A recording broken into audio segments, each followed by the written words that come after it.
Kia ora koutou and welcome. I'm Steve Chadwick, Mayor for Rotorua. Today I want to talk briefly about amalgamation of district councils in New Zealand. This has been a rising topic since the Auckland Super City was created, and more recently moves to consider something similar in other regions and provinces. I certainly agree that there are strength in numbers, and collaboration with our neighbours is a great way to enhance services, facilities and promote growth in our wider region. However, simply amalgamating councils into a single super council is a lazy option. There are genuine alternatives that can better serve our communities and make councils more efficient without sacrificing local participative democracy and strong local leadership. Rotorua people made it very clear throughout the last local government elections that enabling local leadership and genuine homegrown democracy were essential. As a new council, we responded quickly to that compelling message and engaged with our community to create a bold vision for the future, Rotorua 2030. A knee-jerk arrangement of lines on a map is not necessarily going to achieve the long-term results that communities need and deserve, but there are untapped opportunities for building on the solid relationships and the goodwill that exist amongst local government leaders in the region, and we need to take these to a new level. Our focus should be on working collaboratively to improve our services and reduce our costs. We need to focus on the right things, like potentially amalgamating specific services such as water and land transportation, rather than seeking to amalgamate whole councils. There's also potential for much wider cooperative relationships based around our natural resources such as fresh water, forestry and our geothermal. But simply reshuffling boundary lines is, in our view, the lazy reform option. It's a sticking plaster approach and it lacks creative thinking.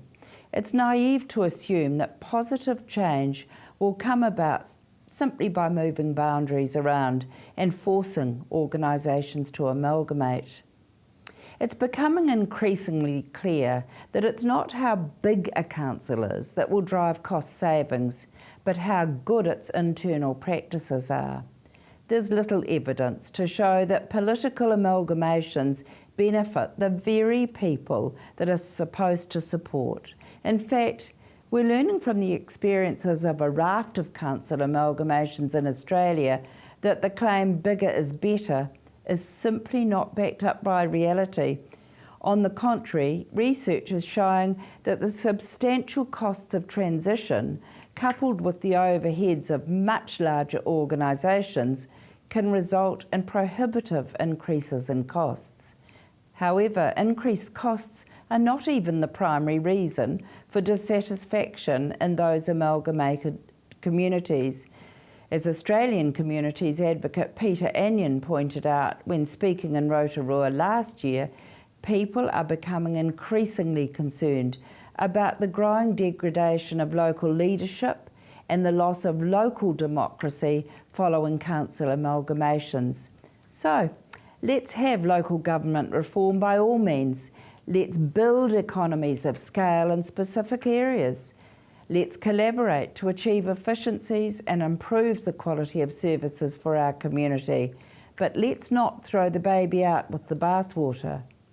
We've urged Bay of Plenty local government leaders to come together and work collaboratively and creatively to determine the best possible solutions for government in the Bay of Plenty region. We urge them not to become consumed by the dogma of political amalgamation. There are more productive, less costly and potentially more acceptable options that will ensure tangible change can be achieved for all of our communities. These all involve much more collaboration, higher levels of cooperation across council boundaries. At a regional and a local government meeting prior to Christmas, council leaders acknowledged that good results had been achieved to date. However, they recognised that debate was taking place about the future of local government across New Zealand, and they need to be proactively involved in that conversation locally and regionally.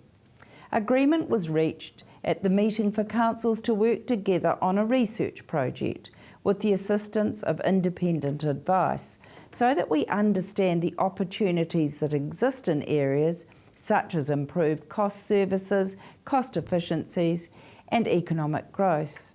They emphasised that retaining local leadership and local community participation were essential principles that need to be retained in the future. Work on the project is expected to be completed by October 2014. There are now new proposals emerging that are even closer to home for us here in Rotorua. There's one proposal for amalgamation in the wider Waikato region, and there's one even closer to home in the Bay of Plenty, looking at Western Bay and Tauranga. So we need to be mindful that these are shifts all along the time, and we need to be involved in those conversations. Thank you for engaging with us.